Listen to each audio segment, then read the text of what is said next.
And so I had some really good examples of how to go through this process. I remember one time one guy said, someone that he was upset with, family member, would be walking down the street, and so he literally would walk across the street away from him to go on the other side of the street, and he said that was wrong.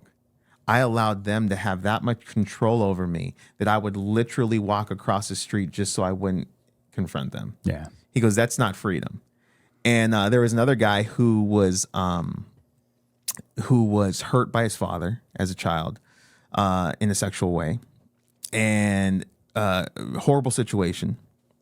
I mentioned this a lot because his story brought me a lot of freedom, and he had mentioned that as an adult he understood that he had to go back to his father, and I'm thinking my anger rose up. I'm like, my justification. What are you talking about? This guy did these horrible things to you. How could you go back to him and then not mention anything that he did, but mention the wrongs that you did? This makes no sense to me.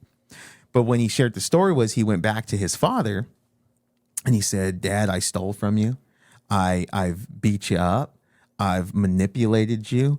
I've talked bad about you to other people. I have just ruined your reputation. Everything I was able to do, I've done it to you. And I was wrong for that. And he said, what can I do to make it right? Wow. And I'm sitting there with my jaw on the floor, and he mentioned his dad said, well, son, he's older at this time. He says, I just want you to be happy. And that was it. He didn't mention what he did, nothing. And he said when he walked away, it felt like the weight of the world had fell off of his shoulders. Wow. And he knew that he was free.